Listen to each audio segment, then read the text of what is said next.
बिस्मिल्लाहिर्रहमानिर्रहीम। अस्सलाम वालेकुम व्यूअर्स, कैसे हैं आप सब? उम्मीद है सब खैरियत से होंगे। Welcome again to my YouTube channel.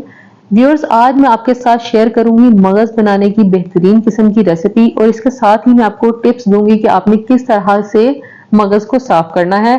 तो चलिए चलते हैं रेसिपी की तरफ। उससे पहले अगर आपने मेरे चैनल को अभी तक सब्सक्राइब नहीं किया तो इसे सब्सक्राइब कर दीजिए और इसके साथ बने बेल आइकन के बटन को भी दबा दीजिए। सबसे पहले मैंने यहाँ लिए हैं 2 अदद बकरे के मगज। अब एक पैन में आधा पैन पानी लेना है और उसमें हाफ टी स्पून हल्दी डाल दी है मैंने, और बॉयल आने के बाद जो मगज हैं दोनों वो उसमें शामिल कर देंगे और इसको 2 से 3 मिनट तक पकने देंगे। 2 से 3 मिनट पकाने के बाद इनको एक प्लेट में निकाल लेंगे। फिर इसके बाद आप लोगों को ये मगज के ऊपर एक झिल्ली सी नजर आ रही है, इसको हमने हाथों की मदद से उतार देना है। फिर इसके बाद छुरी की मदद से कटिंग बोर्ड पे रख के इसके छोटे छोटे पीसेस कर लेंगे। ये आप लोग देख सकते हैं कि अंदर तक ये बिल्कुल साफ है, इसमें किसी किस्म का कोई ब्लड नहीं है, बहुत अच्छे तरीके से साफ हो चुका है।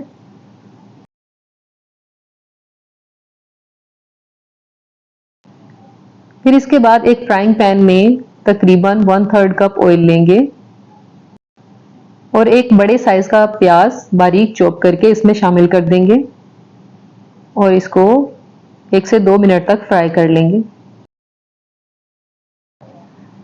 जब प्याज का कलर चेंज हो जाएगा तो इसमें 2 दरमियाने साइज के टमाटर काट के वो शामिल कर देंगे और इनको भी प्याज के साथ 1 से 2 मिनट तक फ्राई कर लेंगे। इसके बाद टमाटर को थोड़ी देर ढककर पकने देंगे, तकरीबन 2 से 3 मिनट, ताकि ये अच्छे से नरम पड़ जाएं।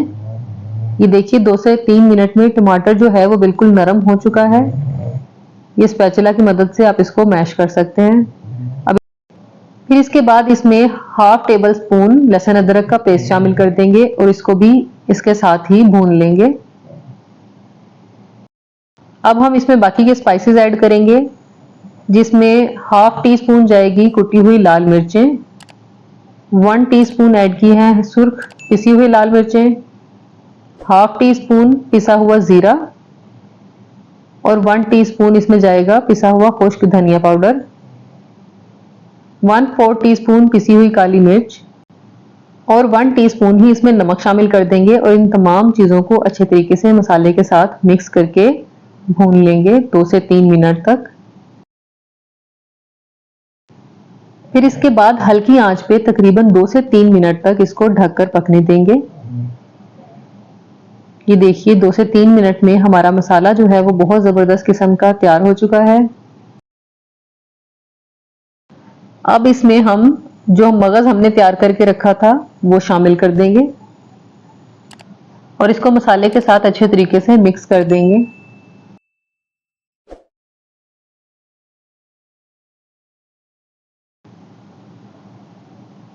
मगज को मसाले के साथ अच्छे तरीके से मिक्स करने के बाद इसको 6 से 7 मिनट तक हल्की आंच पे पकाएंगे।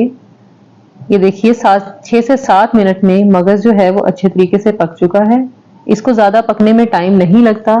अब इसके बाद इसमें 2 से 3 हरी मिर्चें बारीक काट के शामिल कर देंगे और थोड़ा सा हरा धनिया शामिल कर देंगे और इन सब चीज़ों को अच्छे से मिक्स कर देंगे। ये बड़ा बेहतरीन किस्म का हमारा मगज तैयार है, इसमें किसी किस्म की कोई स्मेल नहीं आएगी, ये सबको बहुत अच्छा लगेगा।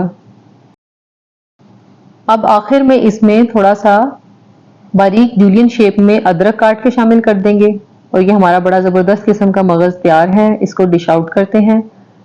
व्यूअर्स, आप लोग भी इस रेसिपी को जरूर ट्राई कीजिएगा और मुझे अपना फीडबैक दीजिएगा। अगर आपको मेरी आज की वीडियो अच्छी लगी हो तो इसे लाइक और शेयर जरूर कीजिएगा और मेरे चैनल को सब्सक्राइब करना मत भूलिएगा।